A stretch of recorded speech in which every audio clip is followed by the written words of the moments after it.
What's up, guys? It's Boy 206. I'm joined by my brother 236 Senior Ronaldo Liam Tedder, and they reacted to The Odd Ones Out, the Hairy Moth video.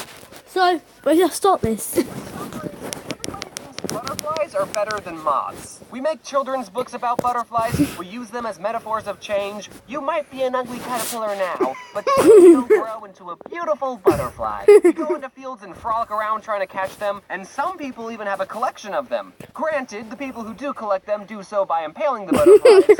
But whatever, it's still a compliment. How many other This is quite rude but quite fun at the same time. Yeah. Maybe praying mantises. Where I come from, every time you see a praying mantis, you have to point it out like, whoa, guys, look, a praying mantis. And you just look at it. Anyway, back to the point. Moths, on the other hand, are like the white trash versions of butterflies. Even though moths and butterflies are practically the same creature, for some reason we give moths a bad rap. We laugh at them for flying into light bulbs. Butterflies would do that too if they want to sleep at night. Moths are so attracted to bright light that they'll follow it even if it kills them. You might think that this sort of behavior makes them stupid, but I like to think that this just shows how dedicated they can be. We also get mad at moths for eating our clothes, but if butterflies like the taste of our clothing, they wouldn't hesitate to chomp down on our laundry. Actually, butterflies probably think that they're too good for your clothing. They only eat the fine things in life, like flowers. You hear that? Butterflies think they're too good for your t-shirts. In Arizona, we have your normal run-of-the-mill moths, you know, the type small gray. They look like a paper airplane made by someone who didn't know how to make a paper airplane. But we also have a moth called the white-lined sphinx moth. And these moths are like the Godzilla of the moth world. Which, actually, I'm pretty sure there is a giant moth in the Godzilla world. Mothra.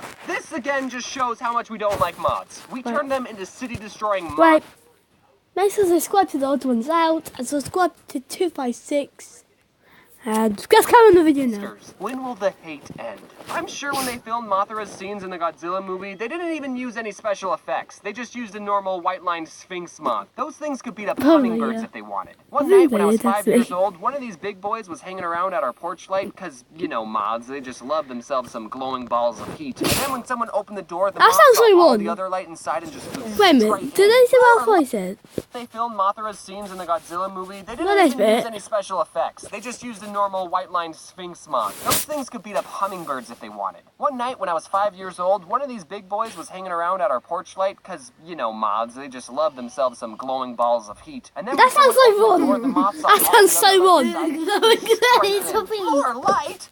This place is absolutely glamoring! Its fate was sealed as soon as it crossed over the threshold. I don't know what the moth did once he was inside our house, but whatever it was, it sure tired him out. Because the next morning, my sister and I found him on the kitchen windowsill just lying there, doing absolutely nothing. He was probably thinking about the outside world and being with his moth brethren, but he'd pretty much given up trying to escape. Because me and my sister just scooped him up and put him into a jar, and he became our new pet. My sister decided to name him Harry. Now, some moths are actually quite hairy, but this moth wasn't hairy at all. So that name didn't make any sense. That's quite funny. So it didn't have to. Hey guys, don't get too attached to Harry. We poked holes in the lid and put leaves and sticks in his jar, which might have been a good idea if he was still a caterpillar, but I don't think moths eat leaves.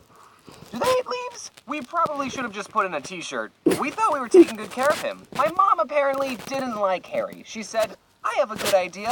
Why don't you take Harry to your kindergarten class tomorrow and, I don't know, maybe he can be the class pet there. This is back when I thought my mom had good ideas, so we decided to take Harry to school. Because think of how cool you would be as a 5-year-old showing all your classmates the giant moth you captured. Looking back at this situation, having a class pet whose lifespan that won't make it to the end of the school year isn't a smart idea. The teacher probably didn't want to have to come to school one day and explain to a room full of 5-year-olds why the class pet was lying on its back and not moving. So the teacher suggested, what if we release Harry at recess? Now, a lot of kids' movies that have animals in them, the animals usually don't like being captured. The animals want to be free and live out in the wild. Think Finding Nemo, Spirit, Happy Feet, Free Willy. It was common knowledge to every 5-year-old that all the creatures walking on this green earth wanted to live in the wild. So we were more than happy to put Harry back in his home. When it came time for recess, we all walked outside and were excited to be part of the newly instituted Catch and Release Moth program. We were like those people who put beached whales back in the ocean. Except, in this metaphor, the whale was already in the ocean minding its own business, and then 2 dumb kindergartners put it in a plastic baggie and then moved it miles away from its home. It was supposed to be a happy moment seeing Harry get rehabilitated into moth society. But what actually happened was a lot darker. We gathered around the teacher, she opened the jar, but Harry didn't fly out, so then she had to shake Harry out of the jar, We've already established that Harry isn't that smart. Eventually, he finally understood that he was free. The whole sky was waiting above him. He flew upward, wings fluttering, ready to reclaim his moth life. Well, turns out there's a good reason giant moths only come out at night. And that's mostly because of camouflage and the fact that their predators are asleep. Harry had neither of those advantages at our playground in the middle of the day. Not 10 seconds had gone by when a bird from a nearby tree swooped down and grabbed Harry in its beak. Harry was a free moth for a good 10 seconds before his painful, inevitable death. Immediately, the entire kindergarten class began screaming. My sister ran after the bird, demanding that he released Harry. Unfortunately, birds don't listen to those sorts of demands. Am I right, Jaden? Ari, sit. Ari, roll over.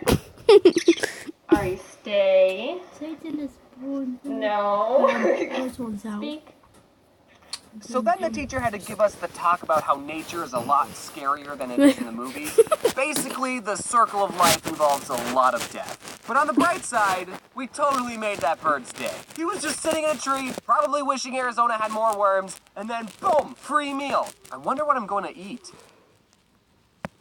Whack. For all we know, that could have been the bird's first time eating a moth. I'm sure that bird told all of his bird friends and they totally didn't believe him. Dude, I just caught a moth. Like one of the big ones, yeah. I know they're nocturnal, but it was just flying around in the middle of the day. No, I'm telling the truth. Dude, there were like 30 children who all saw me. Ask any one of them and they'll tell you I caught that moth. I don't remember what happened for the rest of the day during school, but I'm pretty sure we didn't get much done. When we got home, me and my sister tearfully told my mom about how Harry had met his doom. My mom said that she was trying not to cry, but I think she was lying. I don't think she was as emotionally attached to Harry as we were. Harry was only a part of our lives for a couple of hours, but years have passed and me and my sister still talk about Harry. Just randomly in conversation, one of us will ask, "Hey, do you remember Harry?" Yeah. And now a random moth that died 15 years ago will be remembered forever in our hearts. If only Harry was alive to see what he would have become. I want to share with you some pictures I've saved in Harry's scrapbook. Here are Harry's baby pictures. Here's Harry's first apartment. Here's the last thing Harry ever saw. Get those hands I out. will remember you. Will you remember me? Long. I don't know. So I'm just gonna This is 2 years. This video's 2 Hey, years what's going old on, now. fellow teens? I'm doing something Okay. a little different for this end card. Hope you guys enjoyed the video, and that's not me. It's other one's out, but okay. So, hope you guys enjoyed the video, and goodbye.